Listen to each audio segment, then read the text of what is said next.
देश में कोरोना के कहर के बीच पीएम मोदी ने हाई लेवल मीटिंग की, जिसमें महामारी और टीकाकरण पर चर्चा हुई। बैठक के दौरान पीएम मोदी ने गांव में कोरोना के मामले तेजी से बढ़ रहे हैं, इस पर चर्चा की। लिहाजा डोर टू डोर टेस्टिंग और सर्विलांस की व्यवस्था करने को कहा। पीएम ने वेंटिलेटर्स का इस्तेमाल नहीं होने पर भी नाराजगी जताई। बैठक में गृह मंत्री, स्वास्थ्य मंत्री समेत आईसीएमआर के वैज्ञानिक भी मौजूद रहे। यूपी में कोरोना संक्रमण को लेकर सरकार ने लॉकडाउन को बढ़ा दिया है। प्रदेश में 24 मई तक आंशिक कर्फ्यू जारी रहेगा। साथ ही सरकार ने रेहड़ी पटरी वालों को 1000 रुपए की आर्थिक मदद देने और गरीबों को 3 महीने मुफ्त राशन देने का ऐलान किया है। कोरोना वायरस के बढ़ते मामलों के कारण पश्चिम बंगाल सरकार ने राज्य में 15 दिनों के लिए सख्त लॉकडाउन का ऐलान किया है। यह लॉकडाउन कल यानी 16 मई सुबह 6 बजे से 30 मई तक लागू रहेगा। लॉकडाउन के दौरान स्कूल, कॉलेज समेत सभी शिक्षण संस्थान बंद रहेंगे। मेट्रो और बस सर्विस भी बंद रहेगी। शादियों में सिर्फ 50 लोगों को इजाजत मिलेगी। कोरोना को हराने के लिए दिल्ली के मुख्यमंत्री अरविंद केजरीवाल ने ऑक्सीजन बैंक की शुरुआत का ऐलान किया है। इस योजना के तहत दिल्ली सरकार अब होम आइसोलेशन वाले मरीजों को जरूरत पड़ने पर घर में ऑक्सीजन सिलेंडर पहुंचाएगी, तो साथ ही ऐसे मरीजों को डॉक्टर की सलाह भी मुफ्त मिलेगी। केजरीवाल के मुताबिक दिल्ली के हर जिले में 200 ऑक्सीजन कंसंट्रेटर बैंक बनाए जाएंगे। कोरोना के इलाज के लिए डीआरडीओ ने 2DG नाम की दवा तैयार की है, जिसे रामबाण माना जा रहा है। अधिकारियों का दावा है कि 2DG की 10,000 डोज का पहला बैच अगले हफ्ते की शुरुआत तक बाजार में आ जाएगा। यह दवा कोरोना मरीजों को रिकवर होने में मदद करेगी, तो साथ ही मरीजों में ऑक्सीजन की जरूरत भी कम हो जाएगी। वैक्सीन की किल्लत पर हो रही सियासत के बीच एम्स डायरेक्टर रणदीप गुलेरिया ने दावा किया है कि अगले 2 महीने में वैक्सीन की कमी का संकट खत्म हो जाएगा। गुलेरिया के मुताबिक 2 महीने में देश में बड़े पैमाने पर टीके उपलब्ध हो जाएंगे, क्योंकि वैक्सीन बनाने वाली कंपनियां भारत में उत्पादन करना शुरू कर देंगी, तो साथ ही बाहर से भी बड़े पैमाने पर वैक्सीन आ जाएगी। देश में कोरोना संक्रमण के नए मामलों में गिरावट आई है, लेकिन हालात अब भी भयावह बने हुए हैं। पिछले 24 घंटे में देश में 3,26,098 नए मामले सामने आए हैं, जबकि 3,890 मरीजों की मौत हुई है। देश में एक्टिव केस भी कम हुए हैं। संक्रमण के मामलों में कर्नाटक, महाराष्ट्र, केरल, तमिलनाडु और आंध्र प्रदेश टॉप 5 में शामिल हैं। देश में कोरोना के कहर से सबसे ज्यादा परेशान महाराष्ट्र को पिछले 2 दिनों में काफी राहत मिली है। पिछले हफ्ते तक रोजाना 60,000 से ज्यादा मामले वाले महाराष्ट्र में कई दिनों से 50,000 से कम केस आ रहे हैं। बीते 24 घंटे में राज्य में कोरोना के 39,923 मामले सामने आए हैं, तो वहीं 695 मरीजों की मौत हुई है। वहीं दिल्ली में भी हालात तेजी से सुधर रहे हैं। पिछले 24 घंटे में 6,430 मामले सामने आए हैं। मध्य प्रदेश में कोरोना की रफ्तार घटी है, लेकिन वहां लॉकडाउन जारी रहेगा। सीएम शिवराज सिंह चौहान का कहना है कि अभी ढिलाई नहीं करनी है। राज्य में कोरोना संक्रमण दर 24% से घटकर 11.8% हो गई है। सीएम शिवराज ने साफ किया है कि कोरोना के खिलाफ जंग कड़ाई के साथ जारी रहेगी।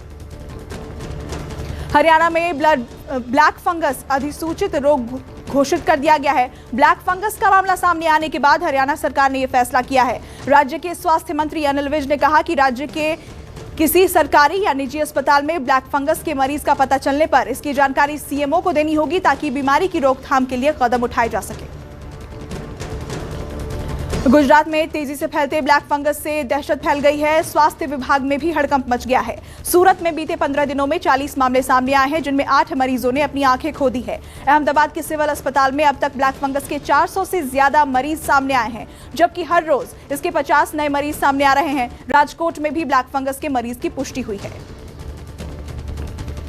एम्स के डायरेक्टर रणदीप गुलेरिया ने कहा कि ज्यादा स्टेरॉइड लेने से फंगल इन्फेक्शन का खतरा हो सकता है, और फंगल इन्फेक्शन दिमागी हालत को खराब कर सकता है। लिहाजा हल्के लक्षण में स्टेरॉइड ना दिया जाए। गुलेरिया ने कहा कि फंगल इन्फेक्शन पहले बहुत रेयर था, लेकिन स्टेरॉइड्स का ज्यादा इस्तेमाल करने से इसके मामले लगातार बढ़ रहे हैं।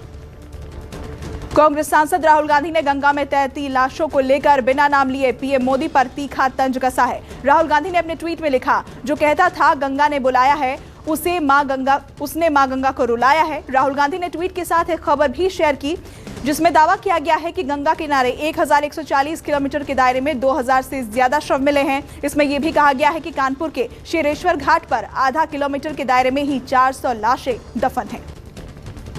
आरएसएस प्रमुख मोहन भागवत ने कहा है कि कोरोना की पहली लहर के बाद सरकार और जनता दोनों लापरवाह हो गई थी, जिससे दूसरी लहर में हालात बिगड़ गए। भागवत ने कहा कि हमें तीसरी लहर से डरना नहीं चाहिए, बल्कि खुद को इसके लिए तैयार करना चाहिए। भागवत ने कहा कि कोरोना से जंग में मन को पॉजिटिव रखना है, जबकि मन को नेगेटिव।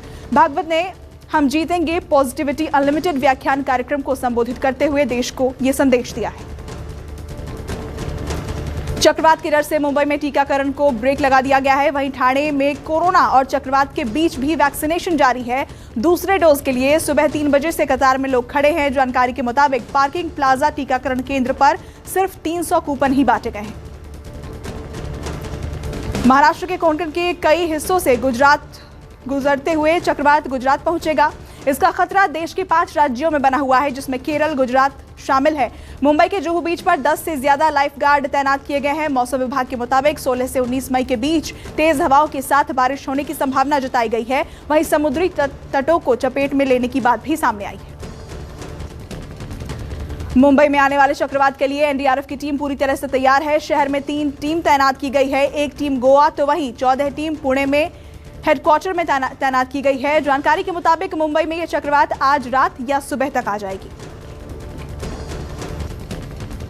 उधर चक्रवाती तूफान ताकतों की आहट के बीच पीएम मोदी ने इससे निपटने के लिए की गई तैयारियों को लेकर समीक्षा बैठक की है। इस बैठक में सरकार के साथ साथ एनडीआरएफ के शीर्ष अधिकारियों ने हिस्सा लिया। मौसम विभाग के मुताबिक आज देर रात तक यह तूफान भीषण चक्रवाती तूफान में बदल सकता है। 16 से 19 मई के बीच इसकी स्पीड 150 से 175 किलोमीटर प्रति घंटा हो सकती है। 18 मई को यह गुजरात के तटीय क्षेत्र से टकरा सकता है।